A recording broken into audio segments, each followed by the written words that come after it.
নমস্কার বন্ধুরা, আগের দিন আমরা শ্রীমদ্ ভগবদ্ গীতার প্রথম অধ্যায়ের 5 নম্বর শ্লোকটির বিষয়ে জেনেছিলাম।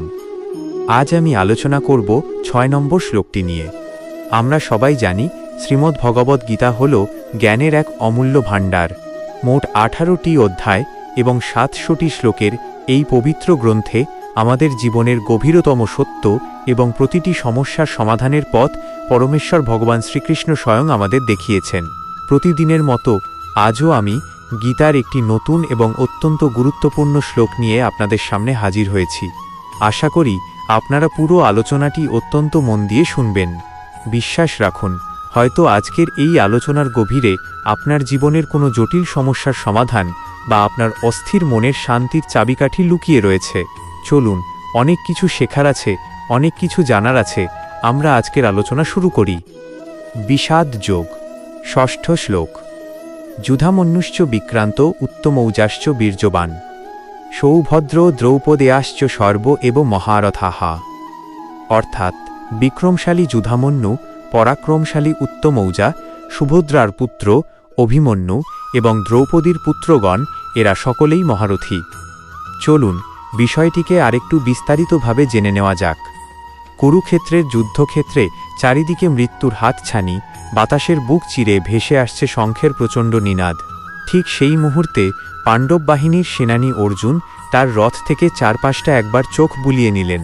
তার চোখে কোনো সংশয় নেই, বরং এক প্রচণ্ড বিদ্যুবেগে উদ্দীপ্ত হওয়ার মতো তেজ। ঠিক পাশেই বসে আছেন সর্বজ্ঞ শ্রীকৃষ্ণ। অর্জুন হাত দিয়ে ইশারা করে দেখালেন বীর যুধামন্যু এবং পরাক্রমশালী উত্তমৌজাকে, যারা রণক্ষেত্রে সিংহের মতো গর্জন করে নিজেদের অবস্থান শক্ত করছে।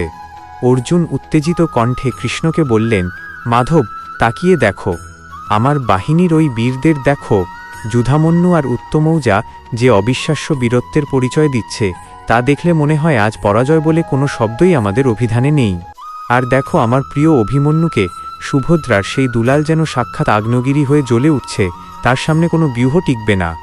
এমনকি দ্রৌপদীর পুত্রদের দেখো, তাদের চোখে যে অকুতভয় দৃষ্টি, তাতেই তো অর্ধেক যুদ্ধ আমরা জিতে বসে আছি। কৃষ্ণ অর্জুনের কাঁধে হাত রেখে এক অদ্ভুত শান্ত কিন্তু শক্তিশালী স্বরে বললেন, অর্জুন, তুমি ঠিকই দেখছ, এরা শুধু যোদ্ধা নয়, এরা হলো এক একজন মহারথ, এক একজন এক একটি অজেয় দুর্গ।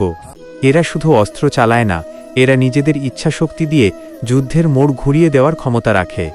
এদের এক একজনের উপস্থিতি আজকের এই যুদ্ধের জয়কে অনিবার্য করে তুলেছে। যখন এক একটি শক্তির আধার একযোগে লড়াইয়ের জন্য ঝাঁপিয়ে পড়ে, তখন পৃথিবী কাঁপে অর্জুন, আর শয়তানদের রাজত্ব তাসের ঘরের মতো ভেঙে পড়ে। এই দৃশ্যটা আমাদের জীবনের এক বড় সত্য। আমরা যখনই জীবনে কোনো লক্ষ্য স্থির করি, সেটা হোক নিজের ক্যারিয়ার, ব্যবসা বা বড় কোনো স্বপ্ন, আমরা আসলে সেই কুরুক্ষেত্রের অর্জুন। আমাদের পাশে যারা আছে, আমাদের বন্ধু, পরিবার বা সহকর্মী, তারা কিন্তু সাধারণ কেউ নয়। আমাদের জীবনে যখন কঠিন সময় আসে, তখন আমরা কি কখনো ভেবেছি আমাদের চারপাশে থাকা মানুষগুলোর ওই সুপ্ত শক্তির কথা? ঠিক যেমন অভিমন্যু বা দ্রৌপদীর পুত্রদের কথা শুনে অর্জুনের মনোবল দ্বিগুণ হয়ে গিয়েছিল, আমাদের জীবনেও এমন মানুষেরা থাকেন যারা আমাদের অসাধ্য সাধনের সাহস যোগায়। জীবনের ফ্যাক্ট হলো, আমরা কখনোই একা নই। প্রতিটি মানুষের মধ্যে কোনো না কোনো বিশেষ গুণ বা প্রতিভা লুকিয়ে থাকে। কেউ হয়তো তোমার সংকটের সময় বড় বুদ্ধি দেয়, কেউ হয়তো অসীম সাহস যোগায়। সফল হওয়ার মন্ত্রই হল এই মহারথ সঙ্গীদের চিনতে শেখা এবং তাদের শক্তির ওপর ভরসা করা। তুমি যখন তোমার চারপাশের মানুষদের ক্ষমতার কদর করবে, তাদের সাথে একটা অভিন্ন লক্ষ্যের জন্য লড়বে, তখন দেখবে তোমার সামনে পাহাড় সমান বাধাগুলোও পিঁপড়ের মতো ক্ষুদ্র মনে হচ্ছে। জীবন মানেই একটি লড়াই, আর সেই লড়াইয়ে যারা একে অপরের পরিপূরক হয়ে দাঁড়াতে পারে, জয় তাদেরই পায়ের কাছে এসে লুটিয়ে পড়ে। এনার্জিটা নিজের মধ্যে নয়, ছড়িয়ে দাও তোমার টিমের সবার মধ্যে, কারণ সত্যিকারের বিজয় তো তখনই আসে যখন সবাই মিলে গর্জে ওঠা যায়। তাই বন্ধুরা, জীবনের প্রতিটি মুহূর্তে এই সত্যটি মনে রাখবেন। শুধু কর্ম করুন, ভয় থেকে নিজেকে মুক্ত রাখুন। ভগবান শ্রীকৃষ্ণ আপনার সঙ্গে ছিলেন, আছেন এবং থাকবেন। তিনি আপনাকে দেখছেন।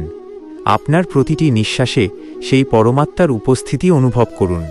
এই ছিল আমাদের আজকের আলোচনার বিষয়। কথা দিচ্ছি, খুব শীঘ্রই নতুন একটি অধ্যায় এবং শ্লোক নিয়ে আবার আপনাদের সামনে হাজির হব। আরও গভীর কোনো তত্ত্ব নিয়ে আলোচনা করব। ততক্ষণ পর্যন্ত আপনারা অনেক ভালো থাকবেন, সুস্থ থাকবেন এবং হাসিখুশি থাকবেন। রাধে রাধে।